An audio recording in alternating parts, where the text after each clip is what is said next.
calling for the impeachment of Governor Tim Walz for failure to faithfully execute the laws of the state of Minnesota, abuse of power, and obstruction of oversight.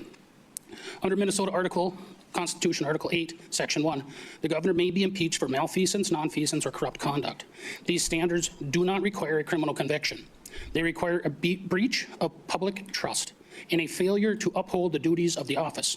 Yes. Additionally, Article 5, Section 3 requires the government to ensure that the laws are faithfully executed.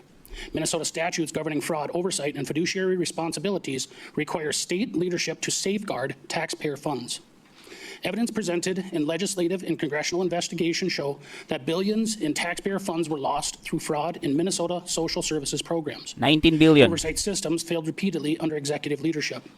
Federal investigation and lawmakers have estimated up to $9 billion in fraud across multiple programs administered by the state. This represents not a minor administrative lapse, but a systematic breakdown in governance. Central to H.R. 6 is sworn testimony and documented statements from whistleblowers, along with years of OLA reports. According to testimony presented before congressional committees, state employees repeatedly raised concerns about the fraud. Those warnings were ignored or suppressed. Whistleblowers repeatedly were retaliated against after coming forward. State legislative testimony further stated, Walz administration turned a blind eye in the face of countless whistleblower reports. Yes. Additional That's true. accounts point to employees who attempted to stop the fraud were marginalized or threatened. Oversight mechanisms were weakened instead of strengthened, and these actions meet the definition of abuse of power and obstruction.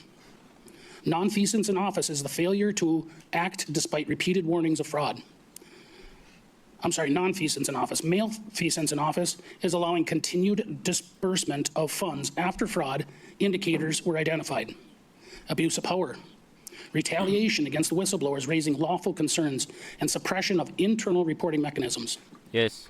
And the failure to faithfully execute the law, which is a breakdown in enforcement of anti-fraud safeguards in a violation of public trust and fiduciary duty. This was not a single incident. It was a pattern. Yes. Early warnings date back years. Continued fraud during multiple budget cycles.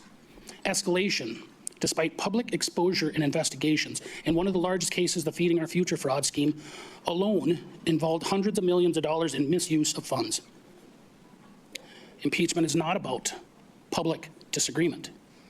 It's about breach of duty, failure of leadership, loss of public trust. Right. And when the governor knows of widespread fraud, fails to act, and allows retaliation against those who speak out, that meets the constitutional threshold for impeachment. H.R. 6 is about restoring accountability. The question before this committee is simple. Did the governor fulfill his duty to protect taxpayers' dollars? Nah. Did he uphold the law? Did he respond appropriately to credible warnings? Nah. Based on the evidence, whistleblower testimony, and documented failures, the answer is no.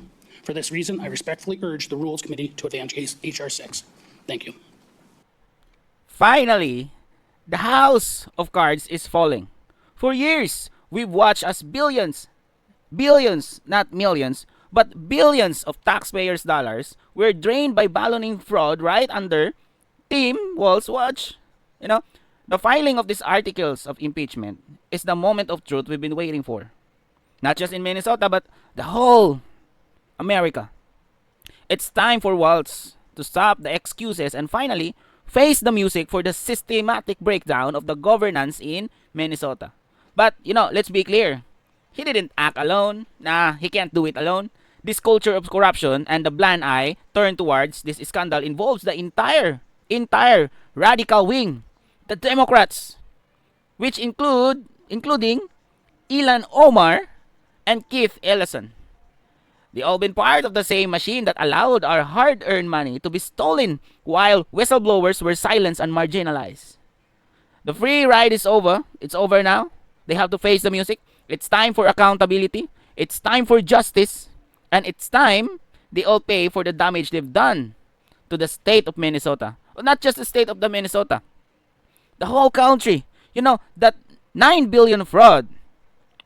According to Trump, it's 19 billion fraud. It's not just Minnesota money. It's a federal money. Our money.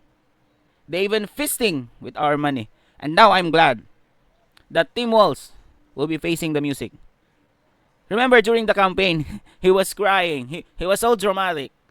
He was crying as if he is the most holy person in America.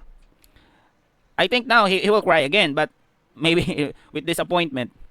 With disappointment, and he have to pay for what he done. There's no excuses. He have to pay. What are your thoughts about this update, about this impeachment of Tim Walz? Let me know your thought down below. Don't forget to like and subscribe this channel. Like this video. And let's discuss your opinion about this in the comment section. I'm out. Peace.